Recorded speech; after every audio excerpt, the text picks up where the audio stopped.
Hello and welcome to the module on access control and identity management. I'm Ben McGee and I'm going to be walking you through this. Hopefully you can hang on tight and get ready for a ride. First we're going to talk about Radius and specifically talk a little bit about what that does and what you can do with that. It's really used for authentication. The name itself implies that it's for the dial-in, for the ability to use it. However, most of the time you see this in large networks. Typically, the internet service providers will provide the Radius clients to be able to see how much bandwidth you consume and be able to allow you to authenticate to their network through whatever connection is available. The next one that we'll talk about here is the TACACS, and it's similar to the Radius component. Cisco put it together early on and created it to what's called the extended TACACS or X-TACACS. Now, currently, they use the TACACS Plus, and it's used in the connection-oriented protocol, the TCP, Transmission Control Protocol. Kerberos in Greek mythology is known as the three-headed gatekeeper dog of the underworld, as seen over on the right-hand side. Typically, any questions that you see on the exam will talk about the tickets and maybe about port 88 whenever they're talking about Kerberos. But essentially what happens is a user requests access to a service running on a server. The key distribution center, or KDC, authenticates the user and sends a request back with a ticket and allows that person access to a particular resource on the system.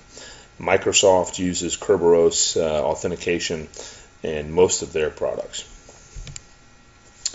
LDAP is something that you will absolutely see on the exam. Typically, a lot of different questions come in that regard.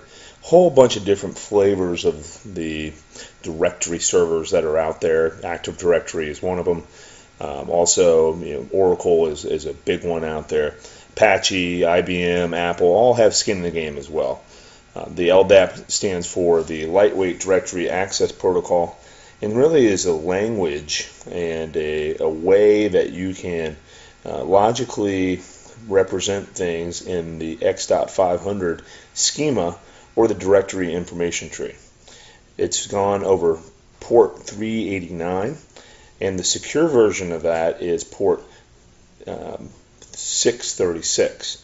So if you're using just a regular anonymous bind to an LDAP, it would be over port 389.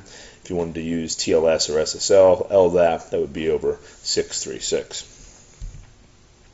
So the big three A's, the AAA, the trifecta, if you will, in information security would be the authentication, authorization, and access control.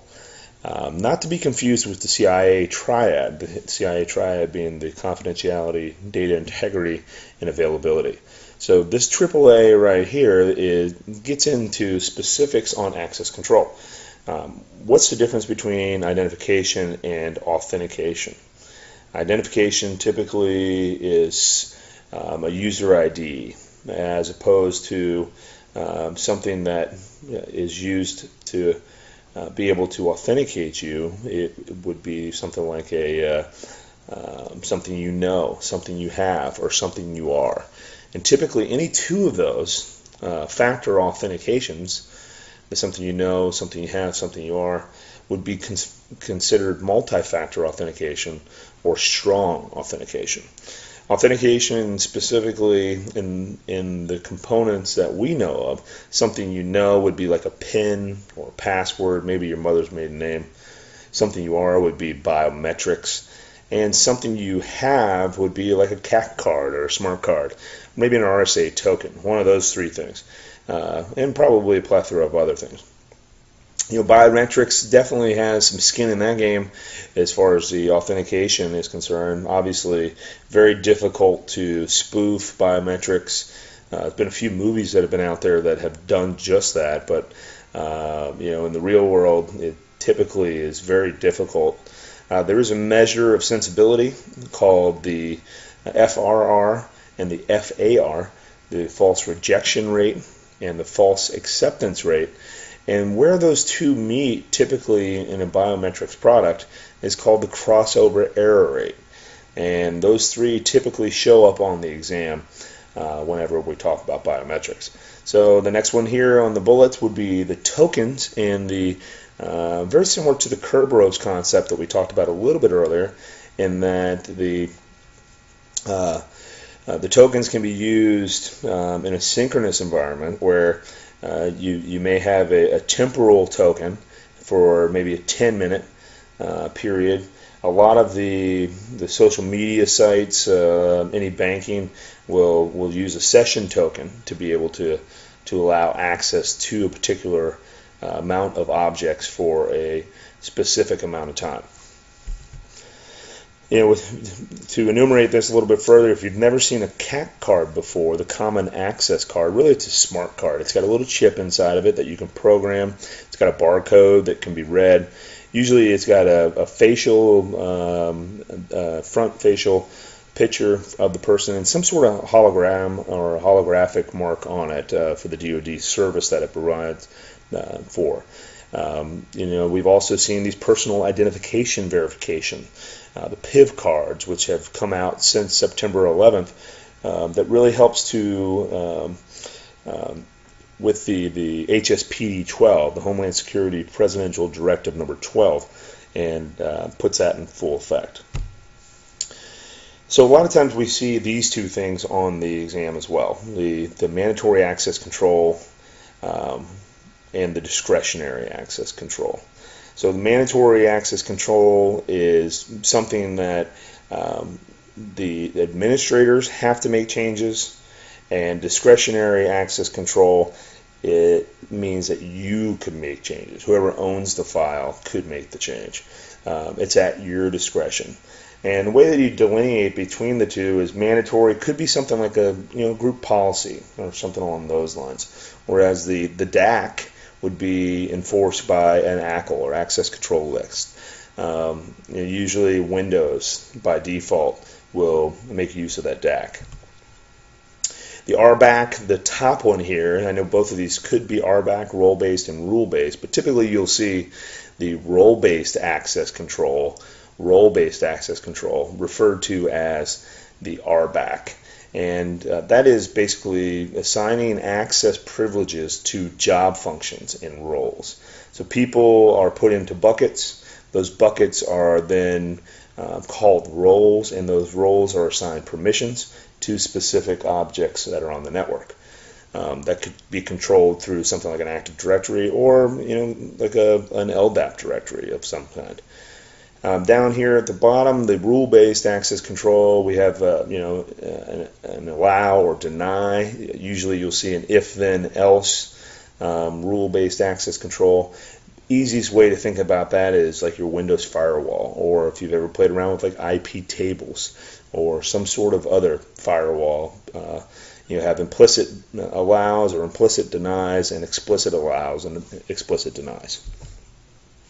Access control methods are really, there's a whole bunch of them here. Some of the ones that are of significant interest that you will see, the practice of least privilege is something that is near and dear to my heart. I know a lot of times people come 2, 3, 4 months after they start, and especially some of the C-level people, and say, why don't I have access to a particular folder or printer or something on the network, and you have not because you asked not, really, is what it comes down to with the least privilege and the principle of least privilege.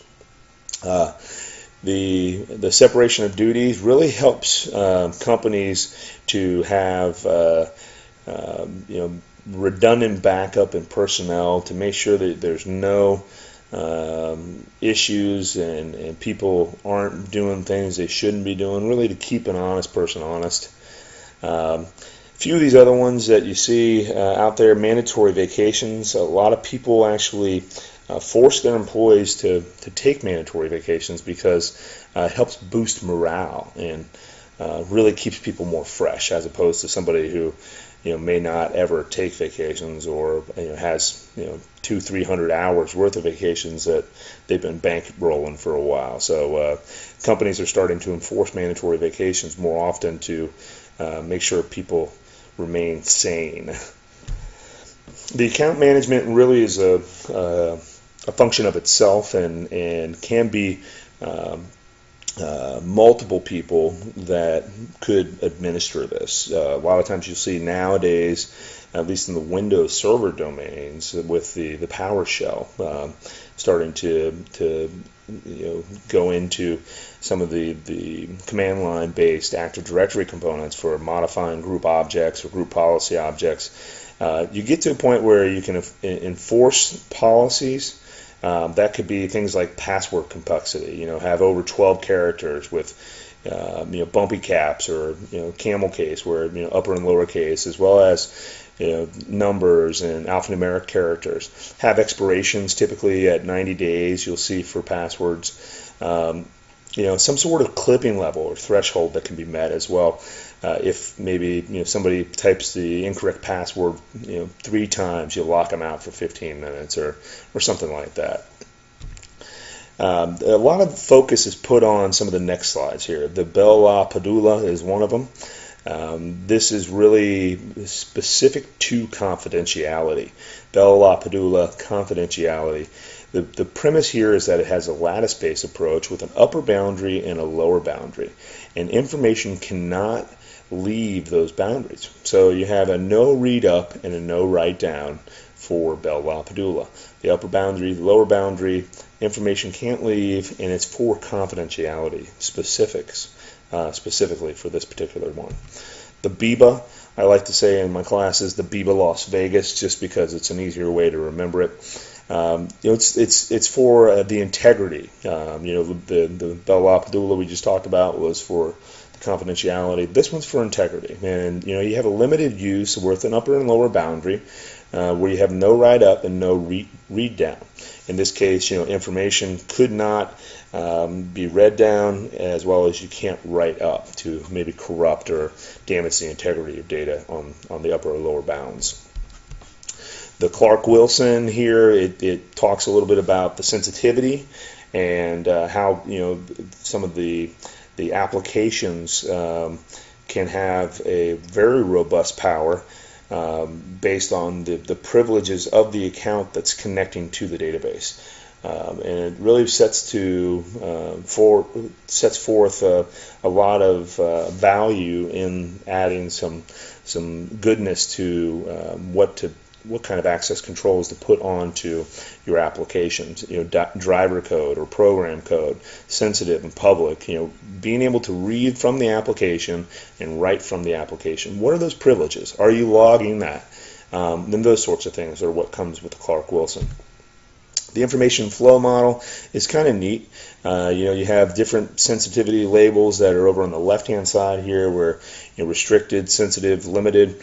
You have the different information that's available here, and then an application that is able to massage the data, or based off of the identification and authentication and the authorization of the person, can make determinations on who can see what, when, and where, for how long. Typically that is the information flow model. The non-interference is similar, but basically you have different pipes, high class, low class, whatever the classified information could be, restricted, limited, public. It stays in that particular swim lane, and never the two shall meet. So it's a easy way to think of this as like sipper and nipper. It's totally segmented, no way to interfere with each other. And that's basically it. You've seen this on access control and identity management. Hopefully you've enjoyed this. If you have any questions, feel free to contact me at ben.c.mcgee@gmail.com.